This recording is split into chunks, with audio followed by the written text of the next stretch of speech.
and colonialism were offspring of that Western state system. In common with the vast majority of this organization, I hate imperialism. I detest colonialism.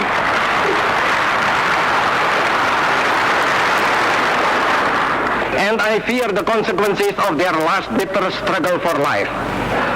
But we are determined that our nations and the world as a whole shall not be the plaything of one small corner of the world. We do not seek to defend the world we know. We seek to build a better world.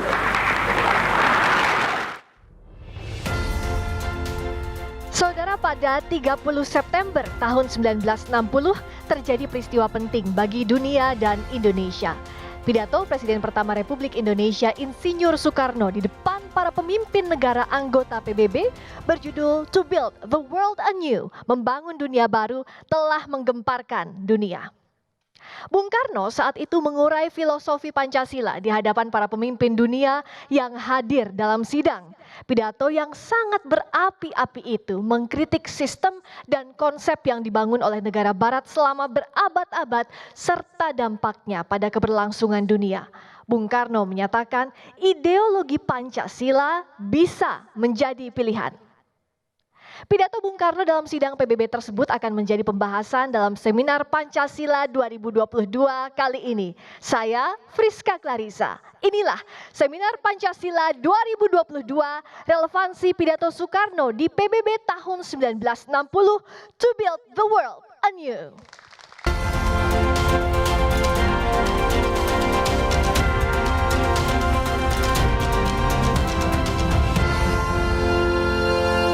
Apa kabar Bapak dan juga Tisa, sehat ya? Baik. Pak Andi, Pak Darmasyah Jumala, Bung Boni dan juga Tisa. Selain para narasumber, juga saya mau menyapa perwakilan dari Universitas Indonesia. Mana suaranya? Gak mau kalah, ada juga UIN Jakarta. Sudah hadir juga dari Politeknik Negeri Jakarta. Dan Politeknik Kesehatan Jakarta, mana juga suaranya? Semoga sehat selalu ya, sudah semangat, terima kasih sudah hadir dan ikuti seminar Pancasila kali ini.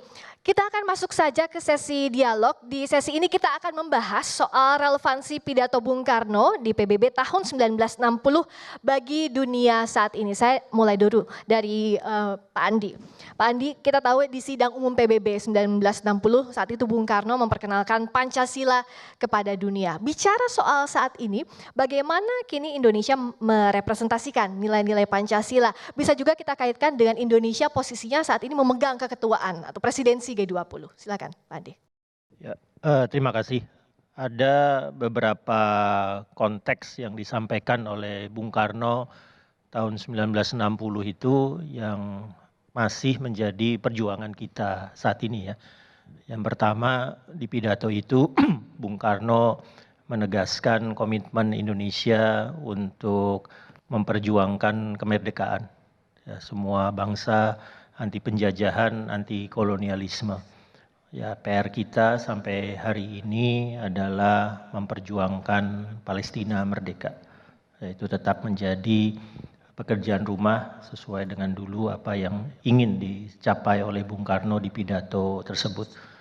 Lalu yang kedua, Bung Karno menegaskan bahwa tidak boleh lagi di dunia ini terpilah antara negara-negara besar dengan negara-negara kecil, apalagi negara-negara yang baru merdeka. Jadi Bung Karno mengungkapkan pentingnya kesetaraan antar negara. Tidak mau lagi negara-negara baru merdeka, bangsa-bangsa Asia Afrika didikte oleh kepentingan sekelompok negara kecil. Itu juga disampaikan oleh Bung Karno. Lalu Bung Karno menceritakan juga tentang bagaimana dunia itu tidak boleh dipaksa untuk ikut timur atau ikut barat. Jadi harus bisa leluasa, fleksibel, bebas bergerak untuk memperjuangkan kepentingannya. Dan terakhir dalam kutipan Bung Karno disampaikan negara-negara bangsa Asia Afrika tidak ingin hidup di dunia yang sekarang, ingin hidup di dunia yang baru. Jadi makanya pidatonya disebut to build a world new. Dan Bung Karno di situ meyakini bahwa Pancasila itu bersifat universal. Pancasila intinya adalah perdamaian dan Pancasila bisa dijadikan solusi untuk masalah-masalah yang dimunculkan karena pertarungan geopolitik antar negara-negara besar. Nah, saya lihat sebagian besar yang disampaikan oleh Bung Karno 1960 itu sangat relevan dengan apa yang terjadi sekarang. Ya, tema dari G20 itu antara lain misalnya recover together. Recovernya tidak segera terjadi. Tadinya kita berharap puncak COVID-19 Delta itu kemudian disertai dengan pemulihan. Recovernya tidak segera terjadi karena antara lain ada friksi antara dua kekuatan besar, Amerika Serikat dengan Cina. Ya. Recovernya juga tidak segera terjadi karena ada konflik antara Rusia dengan Ukraina. Together-nya juga nggak kejadian. Together-nya nggak kejadian karena Amerika Serikat, Rusia dengan Cina, 3 negara G20 yang mestinya duduk bersama-sama lalu membawa dunia keluar dari krisis karena pandemi COVID-19 ternyata tidak mampu duduk bersama. Nah, di situ kemudian Indonesia harus menawarkan bentuk kepemimpinan global baru sehingga apa yang kita inginkan di G20 recover together, recover stronger, antara lain dengan membawa misi tentang transisi energi atau arsitektur kesehatan global yang baru bisa diwujudkan. Oke, menyambung apa yang saya tanyakan ke Pak Andi, saya tanyakan ke Pak Darmansyah Jumala. Jadi bagaimana mengimplementasikan nilai-nilai Pancasila sebagai jawaban berbagai tantangan tadi? Jika kita cermati, simak dengan baik-baik pidato di SMUP BP oleh Bung Karno, kita mencatat ada 2 hal yang sangat signifikan yang mewarnai pidato Bung Karno itu. Yang pertama adalah timingnya. Timing dalam arti pada saat itu tahun 1960 itu sedang hangat-hangatnya, sedang panas-panasnya perang dingin. Sedang hangat-hangatnya, sedang panas-panasnya perang dingin tahun 60. Oke. Nah, pada saat itu terjadi kontradiksi, terjadi ideological rivalry antara 2 kekuatan, 2 kutub ideologi. Liberal kapitalis, sosialis komunis. Nah, dalam 2 ini dunia diwarnai oleh konflik yang terus-menerus dan membuat dunia tidak stabil. Bung Karno come up dengan ide. Kalau kita berperang terus hanya gara-gara 2 ideologi ini, ada ideologi yang mempersatukan. Ada ideologi yang mendekatkan apa yang terbelah, merapatkan apa yang terpisah. Yaitu nilai-nilai musyawarah dan gotong royong. Dan itu ada di dalam Pancasila. Sehingga Bung Karno mengatakan bahwa secara nilai Pancasila itu universal. Sehingga bisa digunakan di tataran internasional. Nah, pertanyaannya, apa iya sih relevan ini? Ya. Itu kan point of question-nya. Secara umum bisa kita lihat bahwa hubungan internasional itu diwarnai oleh 4 faktor. Ya. 1, pelakunya, aktornya. 2, isunya, permasalahan. 3, institusi. Seperti PBB, seperti regional organization, whatsoever. 4, motivasi. Nah, 1, 2, 3 faktor itu sampai sekarang terus berubah dinamis. Tetapi yang tetap adalah motivasi. Motivasi dalam hubungan negara itu selalu diwarnai suatu yang konstan, yaitu kompetisi, kolaborasi. Penaklukan, perlawanan. Ini motivasi yang mewarnai dunia, even until now. Nah, selagi faktor keempat ini, kompetisi, kolaborasi, perlawanan dan penaklukan masih terjadi di dunia, pada saat itulah Pancasila masih relevan. Karena Pancasila mempersatukan apa yang terpisah, mendekatkan apa yang terbelah. Seperti G20. Ya. Orang sudah pesimis melihat Nggak bakal datang Amerika, nggak bakal datang Rusia. Tetapi dengan semangat diplomasi, dengan nilai-nilai Pancasila, musyawarah, dengan mendekati dengan cara melobi, kemudian dengan mendekatkan isu krisis pangan adalah masalah kemanusiaan. Ya. Ini disampaikan dengan cara Indonesia kepada rekan-rekan sahabat G20. Ya. Kalau kita ketuk hatinya yang naluri kemanusiaan mereka akan terketuk, akan datang. Inilah namanya diplomasi Pancasila. Ya. Memperkuat multilateralisme itu tidak ada lain adalah memperkuat nilai-nilai musyawarah dan dialog. Itu nilai-nilai Pancasila. Nah, jadi jika ditanya apakah masih relevan, G20 ada jawabannya. Di G20 lah diplomasi Pancasila dimainkan oleh Indonesia. Itulah bentuk real dari diplomasi Pancasila. Saya tanya ke Mas Boni, kalau kita bicara tadi, ini sangat relevan dengan kondisi saat ini. Kita berkaca lagi ke masa lalu, saat Presiden Soekarno saat itu menyampaikan di depan sidang umum PBB pidatonya, seperti apa impactnya, seperti apa dampaknya, seberapa besar pengaruhnya? Kita harus lihat ke masa-masa sebelum PBB berdiri kalau kita ingin menelaah kenapa Bung Karno diundang dan kenapa Bung Karno menyampaikan pidato yang sangat menggemparkan itu. Satu, kritik Bung Karno kepada PBB ini dibentuk oleh mereka, the Big Three disebutnya, negara pemenang perang. Ya. Itu kritik Bung Karno. Kemudian kita tahu memasuki periode tahun 50-an, 60-an setelah Perang Dunia selesai, terjadi pengkutuban ya, jadi ada timur barat ya. Dan kalau menurut Bung Karno, itu bukan bipolar yang terjadi saat itu, tapi multipolar. Jadi ada negara blok timur yang sosialis, komunis, dan blok barat yang kapitalis itu. Tapi ditambah lagi oleh Bung Karno, ada negara-negara yang masih menjadi kolonialis, ya, imperialis, dan negara-negara yang dikoloni. Oleh karena itu, menurut Bung Karno solusinya satu. Kalau untuk negara timur barat, karena waktu itu ada ancaman perang nuklir, harus berpegang pada prinsip peaceful coexistence. Jadi dua ini harus berdamai. Kalau negara terhadap negara pengkoloni, negara penjajah ya, dan yang dijajah tentu harus melakukan perjuangan. Kemudian Bung Karno tidak hanya membuat konsep-konsep itu, dia membuat konferensi Asia Afrika tahun 55, ya, ada 29 negara waktu itu.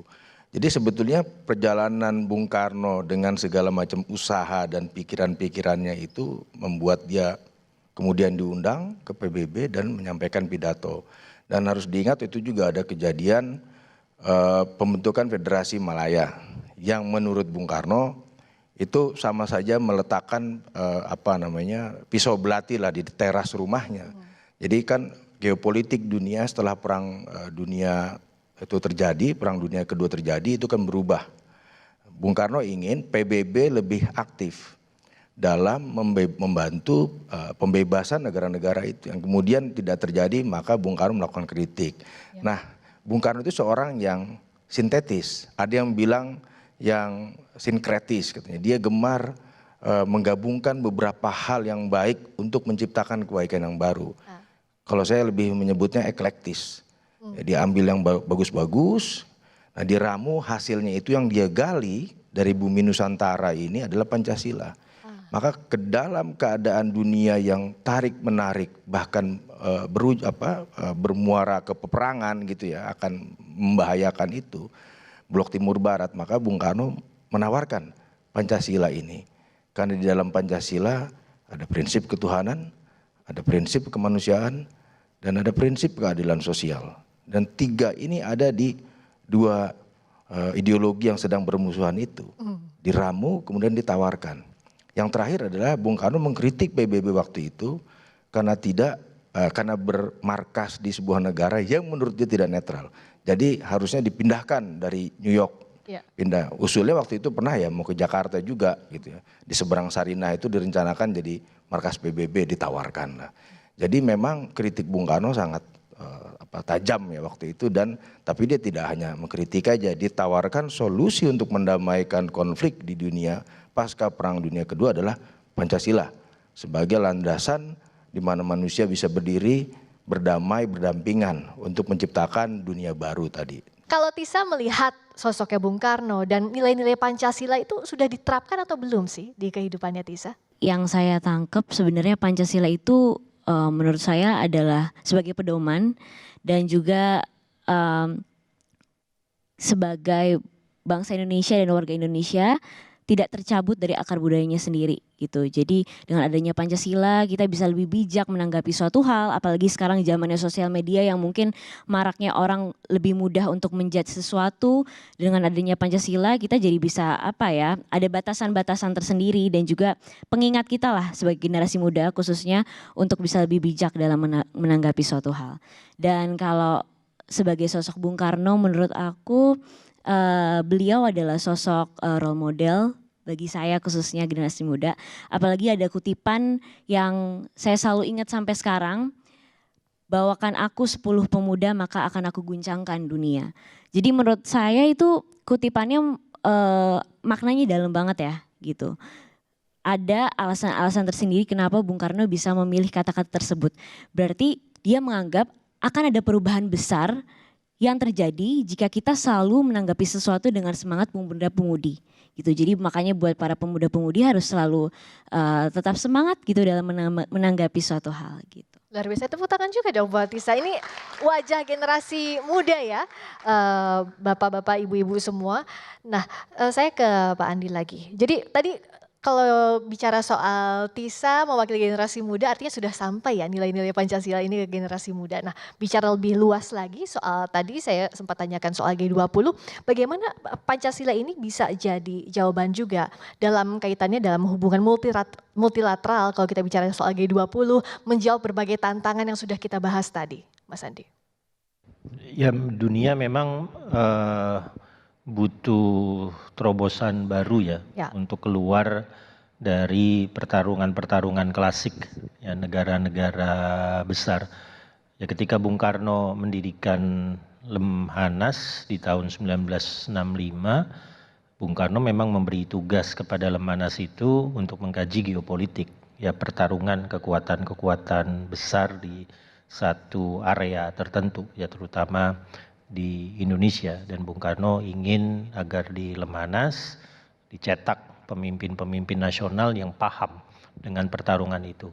Sampai hari ini karakter geopolitik tetap sama, tetap ekspansionis, tetap sangat didominasi oleh kekuatan besar dan tetap memperebutkan sumber daya yang terbatas. Sekarang kita berada di satu era yang namanya geopolitik konektivitas. Yang dipertarungkan bukan lagi ideologi, yang dipertarungkan tidak semata-mata gelar militer, tapi yang dipertarungkan itu adalah infrastruktur, yang dipertarungkan connectivity, yang dipertarungkan supply chain atau rantai pasok. Jadi masalah adalah di era connectivity yang mestinya menghasilkan keterhubungan malah menghasilkan friksi. Jadi connectivity creates disconnection. Ya, justru sesuatu yang aneh. Jadi kita butuh keluar dari nuansa pertarungan tersebut. Nah, salah satu dari dulu, dari tahun 50-an, 60-an, satu kelompok negara yang kemudian berusaha keluar dari pertarungan klasik itu antara lain diinisiasi oleh Indonesia dengan politik luar negeri bebas aktifnya yang tidak mau berpihak ke salah satu blok, dengan Indonesia kemudian turut menciptakan gerakan non-blok. Lalu Bung Karno 1960 menawarkan Pancasila sebagai ideologi yang tidak ke kiri, tidak ke kanan, tidak ke timur, tidak ke barat, tapi bisa meramu tadi beberapa nilai-nilai utama tentang humanism, tentang justice, misalnya tentang nasionalisme. Jadi bagaimana meramu nasionalisme tapi tidak terperangkap ke ultra nasionalisme fasis misalnya. Nah, terobosan-terobosan ini yang dulu tahun 50-60-an antara lain juga digagas oleh Indonesia, ya tampaknya harus kembali digagas di abad ke-21 ini karena ternyata pertarungan-pertarungan negara besar itu dalam kerangka perebutan di arena geopolitik tetap terjadi. Ya. Nah, bicara soal lebih real lagi soal G20. Kan tantangan yang dipegang Indonesia sebagai presidensi G20 adalah agar efektif dan mencapai tujuannya G20 Recover Together, Recover Stronger. Nah, bagaimana upaya Indonesia untuk meyakinkan negara-negara G20, Pak Darmansyah, agar memang nilai-nilai Pancasila ini layak dijadikan sebagai pedoman kehidupan berbangsa dan bernegara untuk menjawab berbagai permasalahan tadi? Ya, sekali Bung Karno memperkenalkan, tugas para diplomat lah untuk terus mensosialisasikan Pancasila ini, minimal nilai-nilainya di dalam the conduct of diplomacy. Oh, oke. Itu tugas para diplomat. Dan alhamdulillah sudah dilaksanakan, sudah menjadi semacam DNA dari para diplomat Indonesia untuk melaksanakan diplomasi yang bernilai Pancasila seperti musyawarah, dialog, gotong royong. Apa iya sih bisa aplikatif dan implementatif? Ya. Bisa dan terbukti. Seperti para diplomat Indonesia dengan adanya G20 ini pusing. Saya mengikuti dari dekat. Ya. Bu Retno dengan mesin diplomasinya pusing bagaimana mendekatkan orang yang sedang berantem ini. Oke. Isu yang dibawa Indonesia ke G20 ada dua. Satu, penguatan sistem multilateralisme. Kedua, menangani krisis pangan rantai pasok global. Satu, multilateralisme. Ini dialog. Ini mekanisme dialog dan musyawarah untuk dapat mufakat. Bukankah ini nilai Pancasila? Ya. Ini dimainkan oleh diplomat Indonesia berapa bulan sebelumnya. Dan puncaknya adalah ketemunya orang-orang yang berseteru duduk dalam satu ruangan. Itulah diplomasi Pancasila dengan pendekatan substansi. Substansi kedua, krisis pangan dan rantai pasok global. Ya. Di-pick up dengan sengaja oleh Indonesia, oleh Bu Retno dan pasukan mesin diplomasinya. Kenapa? Di sini ada nilai kemanusiaan. Nah, Bung Karno mengajarkan nasionalisme Indonesia bukan nasionalisme sempit yang menarik diri dari internasionalisme, dari pergaulan internasional. Tapi nasionalisme yang berdimensi kemanusiaan. Ya. Ada itu di PBB. Nah, ketika kita cerita krisis pangan, di situ naluri kita bermain. Naluri kita tentang kemanusiaan bermain, terusik. Dan para diplomat Indonesia membawa isu kemanusiaan dengan membawa isu krisis pangan. Ya. Krisis pangan adalah kemanusiaan. Kemanusiaan adalah Pancasila. And again, Pancasila being reflected in Bali. Ya. Ini poinnya. Jadi saya percaya sekali bahwa diplomasi Indonesia itu being inspired by the values of Pancasila. Dan terbukti di Bali. Alhamdulillah. Buktinya di situ, luar biasa. Itu adalah nilai-nilai Pancasila yang dibawa ke sana, pintu masuknya kemanusiaan tadi. Nah, kalau dari Mas Boni, makna besar pidato Bung Karno membangun dunia baru, to build the world anew, ini apa makna besarnya, Bung Boni? Selesai Perang Dunia Kedua waktu itu memang periode dunia ini kan dibagi pada masa sebelum Perang Dunia Kedua itu dunia lama. Artinya dunia yang ada kolonialisme, Indonesia dijajah, banyak negara lain di Asia, Afrika, Amerika Latin adalah koloni dari negara-negara barat, ya, koloni dari negara-negara di Eropa. Nah, setelah Perang Dunia Kedua, Bung Karno sudah meramalkan itu bahkan sejak tahun 30. Ya, dia sudah melihat nanti terjadi peperangan, pertempuran di antara negara-negara adik kuasa ini, yang negara-negara kapitalis itu akan berperang karena akumulasi modal. Dia sangat teoritis sekali. Setelah perang Asia Pasifik nanti pecah, di atas reruntuhan perang-perang itu, di atas puing-puing perang-perang itu akan bermunculan negara-negara baru. Indonesia salah satunya. Nah, jadi Bung Karno punya hipotesa gitu ya, dan itu terbukti. Tapi di tengah jalan masih banyak negara lain yang belum merdeka. Sementara PBB yang diharapkan menjadi wasit, menurut Bung Karno di dalam pidatonya dia sebut, malah menciptakan krisis dan menciptakan peperangan itu sendiri. Impact besar dari pidato Bung Karno ini tentu saja membuat negara di adik kuasa ya terkesiap gitu kan. Bung Karno kan nggak ujuk-ujuk hari itu aja ngomong kayak gitu. Kritik dia kita bisa periksa, tercatat, terdokumentasi. Contoh tahun 58 dia sudah mengkritik uji coba bom hidrogen yang waktu itu dilakukan oleh Amerika yang daya rusak, daya hancurnya itu 1000 kali lipat dari bom Hiroshima Nagasaki. Dia kritik itu. Kemudian juga dia mengkritik upaya negara-negara imperialis, Amerika contohnya, membuat pangkalan-pangkalan militer asing, ya kan, yang ingin mereka kan ingin tetap mendominasi Barat, ingin tetap mendominasi walaupun perang sudah usai, mereka ingin melakukan kontrol. Tadi kata Mas Adni betul, mereka ingin jaga kepentingannya, mereka ingin kuasai sumber dayanya, mereka tidak ingin kehilangan apapun setelah Perang Dunia Kedua selesai, walaupun tata dunia waktu itu sudah mulai berubah. Nah, Bung Karno ingin semua konsisten, kita negara ini banyak negara yang masih dijajah, bangsa-bangsa punya hak untuk merdeka, maka sebaiknya mereka yang dulu sebelum Perang Dunia Kedua menguasai dunia ini lewat politik imperialnya, ya harus menerima kenyataan baru bahwa tata dunia sekarang sudah berubah, banyak orang merdeka, banyak bangsa merdeka, dan kemunculan bangsa-bangsa tersebut harus diakui dalam satu ikatan persaudaraan kemanusiaan. Ingat, Bung Karno bukan hanya seorang nasionalis, tapi dia juga seorang internasionalis. Dia meletakkan nasionalisme dia meletakkan kebangsaan dia di tengah taman sari dunia. Jadi dia tidak mau menjadi chauvinis, dia bukan menjadi seorang yang apalagi fasis gitu ya. Dia ingin bangsa-bangsa di dunia ini bergaul berdasarkan prinsip-prinsip saling menghargai, saling menghormati, dan prinsip-prinsip kemanusiaan. Jadi pidato Bung Karno itu menjadi salah satu tonggak penting dalam sejarah, bukan hanya di Indonesia tapi juga di dunia ya saya pikir.